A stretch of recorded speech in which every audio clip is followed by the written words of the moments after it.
Hello, everyone. Welcome back to another exciting episode of our podcast. Hi, friends. I'm your host, Victoria. Today, we're diving into an important topic, how to identify if your partner is toxic. I'm really looking forward to discussing this. It's such a relevant topic for many people. Absolutely. I hope our audience is just as excited as we are. Let's get started. First, we need to clarify that not all partners are toxic, but there certainly are many who exhibit toxic behaviors. Exactly, Richard.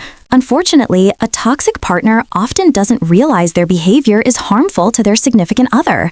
Yes, they rarely stop to consider, am I being toxic or a bad partner? You're completely right. Acknowledgement is the first step toward change.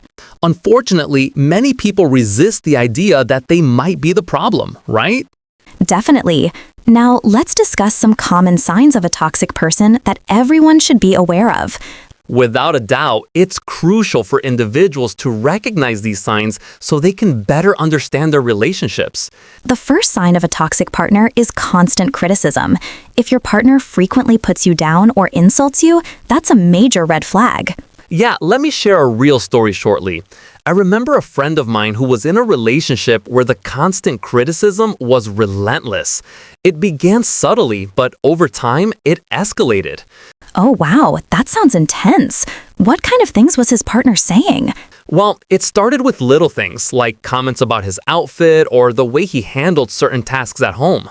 But then it turned into outright insults about his job performance and even his hobbies. That's so damaging.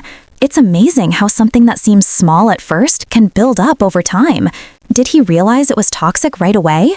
Not at all. At first, he thought she was just being helpful. It wasn't until he started doubting himself in every aspect of his life that he recognized something was off. That must have been a turning point for him. What happened next? Exactly. He began to confide in some close friends who pointed out that it wasn't normal to feel so belittled all the time. They urged him to reassess the relationship. I can't believe it took him that long to see the signs.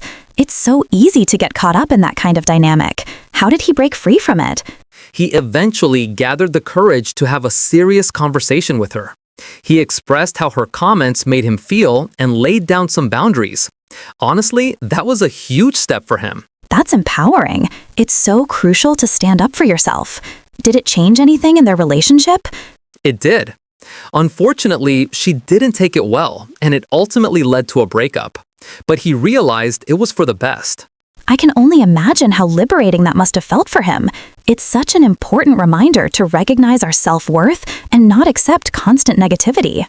Another sign is manipulative behavior. Oh, for sure. Manipulation can be really insidious. What does that usually look like in a relationship?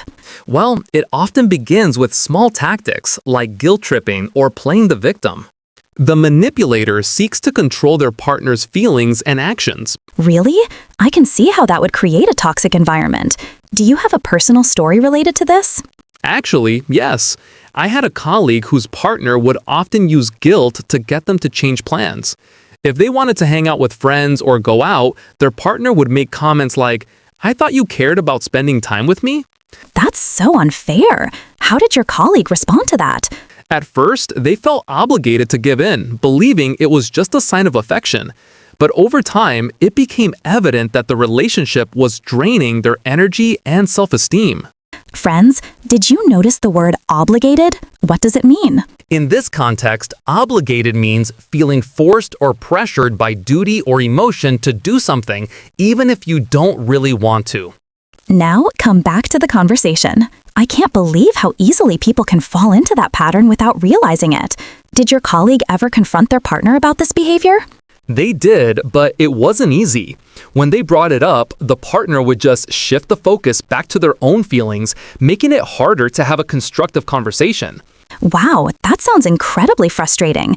It's like the conversation never really gets resolved. How did your colleague finally deal with this situation? Eventually, they decided to set clearer boundaries. They told their partner that while they cared about the relationship, they needed to also prioritize their own well-being. That's courageous. What was the reaction?